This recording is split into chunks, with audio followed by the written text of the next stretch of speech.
नमस्कार दोस्तों। तो कैसे हैं आप सब। बिहार स्पेशल लेक्चर सीरीज में आज हम फोर्थ लेक्चर लेके आए हैं आप सबों के बीच, जिनका टॉपिक है medieval Bihar from invention to empire. मध्यकालीन बिहार में आक्रमण से लेकर साम्राज्य तक का हम देखेंगे। इसमें हम देखेंगे visual history of Turkish invention, किस प्रकार तुर्क आक्रमणकारी और दिल्ली सल्तनत और सूरी वंश का पुनर्जागरण हम इसमें देखेंगे। तो पहला टॉपिक है इसमें the disruption the arrival of Turks, तुर्कों का आगमन। अब इसमें देखेंगे in the last decades of 12th century the ancient educational order Bihar faced a cataclysm. Bakhtiyar Khilji a general of Qutbuddin Aibak. इन आखिरी 12वीं शताब्दी में प्राचीन जो भी था शिक्षा का क्षेत्र बिहार को काफी जो है उथल पुथल का सामना करना पड़ा था। ये जनरल ऑफ कुतुबुद्दीन ऐबक, बख्तियार खिलजी जो है कुतुबुद्दीन ऐबक का जनरल था, ठीक है। उन्होंने एक कैंप लॉन्च किया, रीसेप द रीजन ऑफ फॉरएवर, हमेशा के लिए इस क्षेत्र का विस्तार करना। वो जो है बख्तियार खिलजी जो एक महत्वपूर्ण आर्मी जनरल के पद पर था कुतुबुद्दीन ऐबक का, जिन्होंने भारत बिहार पर आक्रमण किया 12वीं शताब्दी में। ये वो इरा था जब तुर्की के शासक जो है बिहार आते हैं और सक्सेसफुली कैंपेन करते हैं। और बख्तियार खिलजी जो है अब की इवेंट में देखेंगे 1198 में बख्तियार खिलजी जो है पूरी तरह से उदंतपुरी को अपने अधीन कर लेता है और नालंदा यूनिवर्सिटी को देखेंगे आगे चल के। इन्होंने जो है नालंदा यूनिवर्सिटी और उदंतपुर यूनिवर्सिटी को जला दिया और आगे चलकर उदंतपुरी का नाम जो है इन्होंने बिहार कर दिया, जो वर्तमान में जो बिहार शरीफ के नाम से जाना जाता है। आप इस फोटो में आप देख सकते हैं कि किस प्रकार से दिल्ली और उत्तर प्रदेश से के रीजन से ये मनेर तक आ गए। बख्तियार खिलजी जो है कि ये जो नदी आप देख रहे हैं कर्मनासा नदी है, कर्मनासा नदी को पार कर कर उन्होंने मनेर को जीत लिया। अब देखेंगे in play fair display board, जैसा कि देख रहे हैं फैक्ट फाइल में, cross the Karmanasa river to invade Maner, Maner को कब्जा करने के लिए ये कर्मनासा नदी को पार करते हैं और आगे चल के ये जला देते हैं जो यूनिवर्सिटी था। अब हम बात करेंगे local resistance the Karnat dynasty. स्थानीय तौर पर हम देखेंगे कर्नक वंश को, हम स्थानीय प्रतिरोध जो है किस प्रकार हुआ। कर्नक डायनेस्टी जो है मिथिला और तिरहुत के क्षेत्र में था। while the Turks swept through the Magadh से ले को थ्रू स्वेप्ट कर दिया, समाप्त कर दिया, अधीन कर लिया। The Karnat dynasty help him in the, जो कि नॉर्थ में स्थित है, रूलर ऑफ कर्नक डायनेस्टी। और उस समय जो है नरसिंह देव जो है रूलिंग किंग थे, उस समय शासन में थे जब तुर्किश लोग इस ओर आक्रमण कर रहे थे, चढ़ाई कर रहे थे।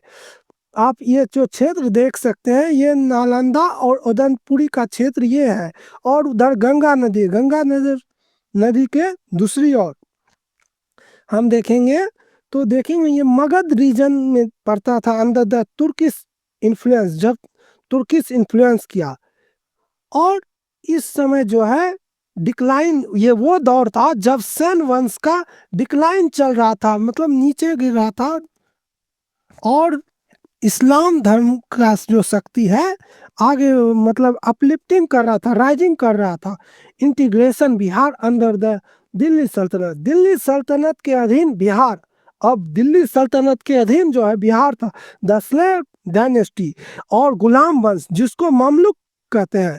इल्तुतमिश जो है first ruler formally conquer the Bihar at it to Delhi, मतलब इल्तुतमिश जो है पहला शासक था जो दिल्ली सल्तनत का, जो कि बिहार को दिल्ली सल्तनत के अंदर ऐड कर लेता है, अपने अधीन कर लेता है। First appointment Malik Jain appointed first सूबेदार, और इसमें जो है मलिक जानी को पहला सूबेदार, जिसको सूबेदार जो गवर्नर को कहा जाता था बिहार, वो अपॉइंटमेंट करते हैं। Balban bowed broad the Gaya region rule by king Vanraj under the sultanate. Balban ने गया के क्षेत्र जो कि किंग वनराज का था, वनराज के अधीन था, अंदर और उसको सल्तनत के अंदर कर लिया, अपने अंदर कर लिया। और जब खिलजी वंश की बात करेंगे, द खिलजी डायनेस्टी, खिलजी वंश में जो है अलाउद्दीन खिलजी के नाम से देख सकते हैं। Dispatch military head the Sheikh Mohammad Ismail to Darbhanga. Alauddin Khilji ने अपना मिलिट्री हेड शेख मोहम्मद इस्माइल को दरभंगा भेजा और उस समय युद्ध हुआ। Ismail was defeated in the first attack by Raja Shakkar Singh but return to win the second. और इस युद्ध में इस्माइल वाज डिफीटेड इन, पहला अटैक में इस्माइल हार जाता है राजा शक्कर सिंह से, but return to win the second, लेकिन ये दूसरी बार जाके जीत के वहां से आता है। ओके, और आउटकम्स ये निकला कि Sikra Singh was arrested and taken to Delhi. Sakra Singh को अरेस्ट कर के दिल्ली लाया जाता है। अब द तुगलक कॉन्सिलिडेशन, अब हम तुगलक का देखेंगे कॉन्सिलिडेशन। ओके, मतलब एकत्रीकरण, तुगलक का एकत्रीकरण किस प्रकार से हुआ। तो that Tughlaq dynasty push the boundaries the सल्तनत नॉर्थ इनटू तिरहुत। तुगलक वंश जो है अपना सीमा को सल्तनत नॉर्थ से लेकर तिरहुत तक कर दिया। फाइनली डिसमेंटलिंग द कर्नट होल, और कर्नट को अपने अधीन कर दिया। तुगलक वंश का जो हम शुरुआत देखेंगे 1320 ईस्वी में, हम इसकी जो है संरचना हम देख सकते हैं 1320 ईस्वी में। द कैंपेन ऑफ 1324, 1324 में जो है एक कैंपेन को लॉन्च करता है फाउंडर गयासुद्दीन तुगलक। इसको लॉन्च करने वाले थे गयासुद्दीन तुगलक। इन्होंने एक अभियान की शुरुआत किया, बिहार अभियान, while returning from Bengal. Bengal से लौटते वक्त इन्होंने बिहार अभियान की शुरुआत की। ही defeated Hari Singh Dev Kannada dynasty forcing the king to flee to the hills.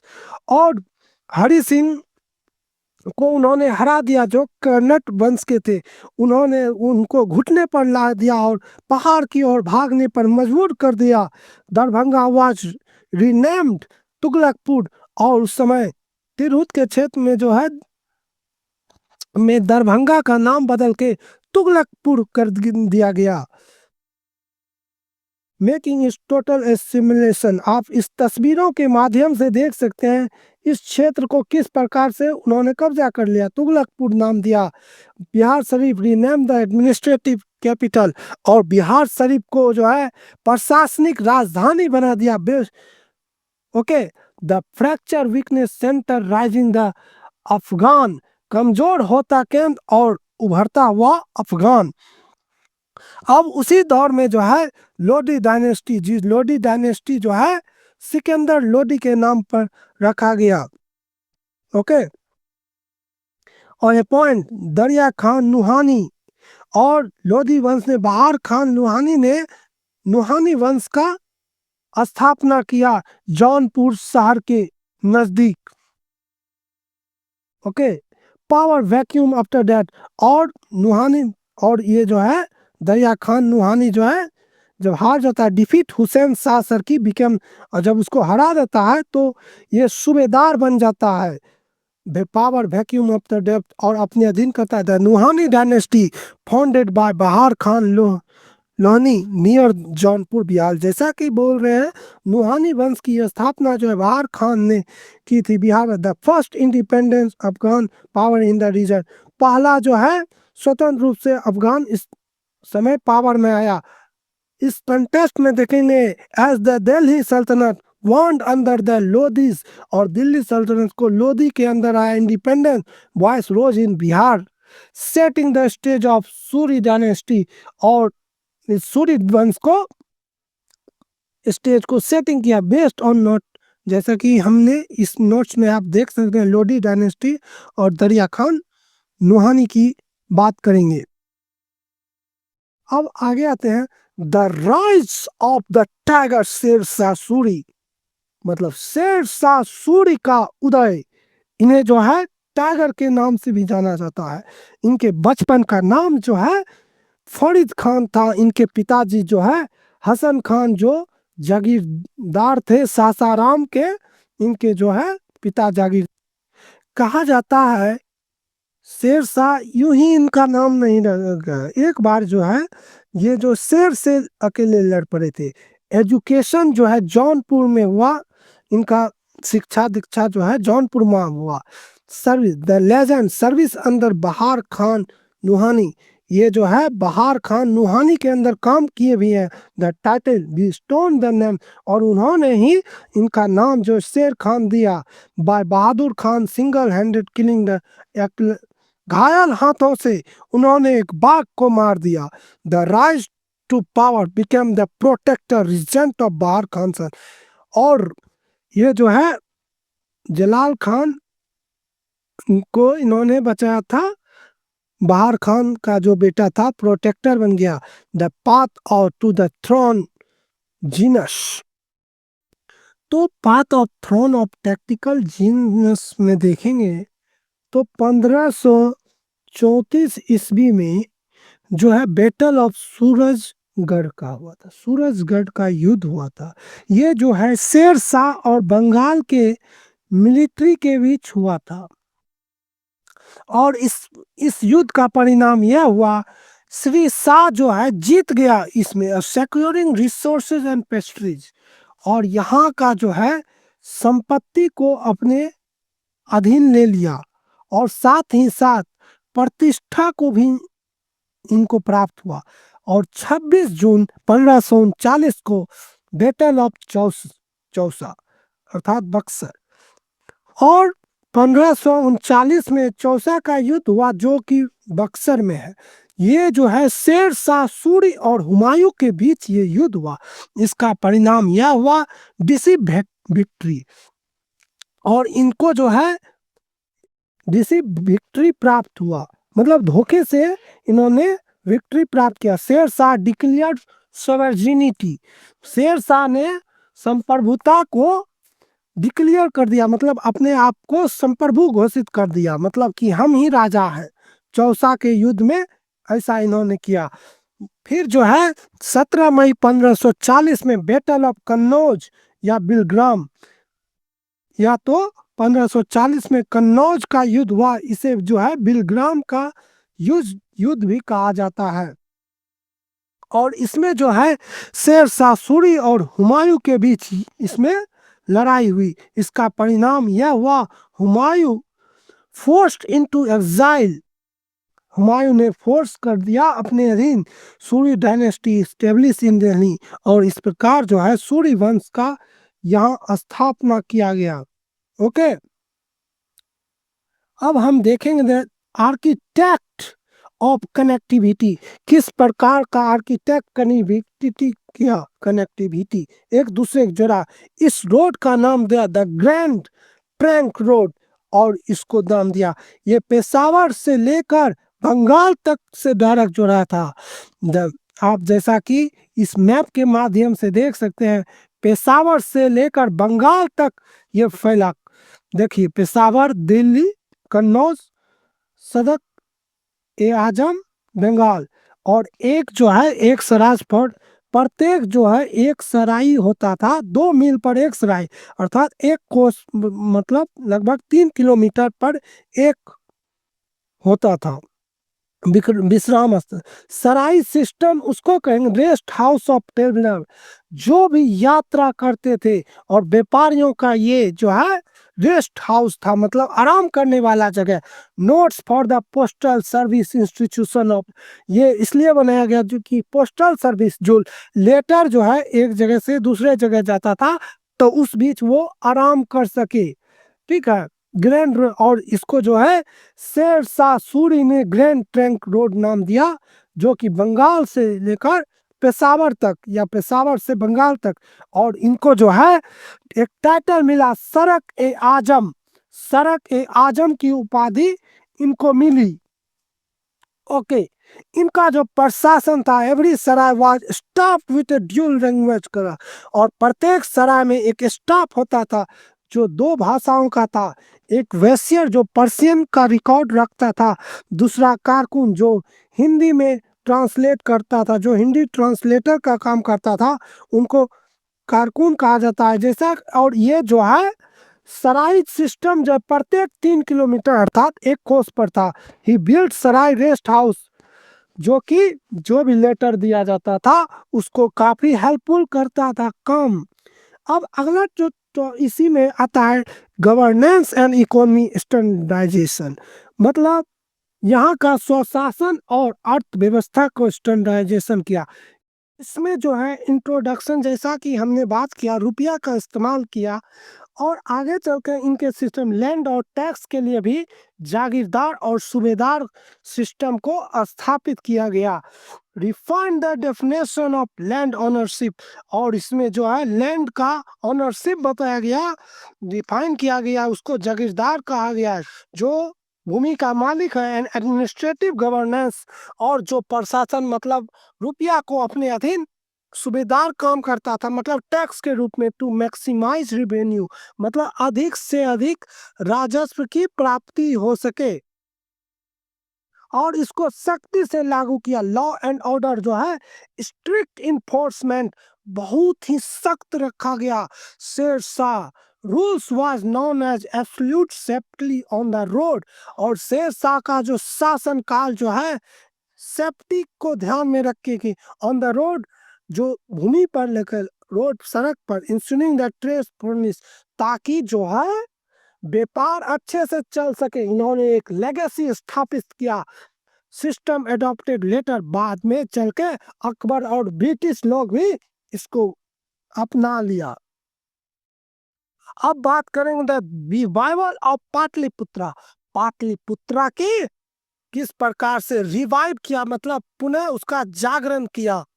और इसमें बात करेंगे 1541 में, इसमें जो है Sher Shah recognize strategic importance of ancient capital, Sher Shah ने एक जो स्ट्रेटेजिक इंपॉर्टेंट इसको स्थापित किया, प्राचीन राजधानी। 1541 में capital move from the Bihar Sharif to Pataliputra, 1541 में इन्होंने बिहार शरीफ से जो है राजधानी पाटलिपुत्र को कर दिया।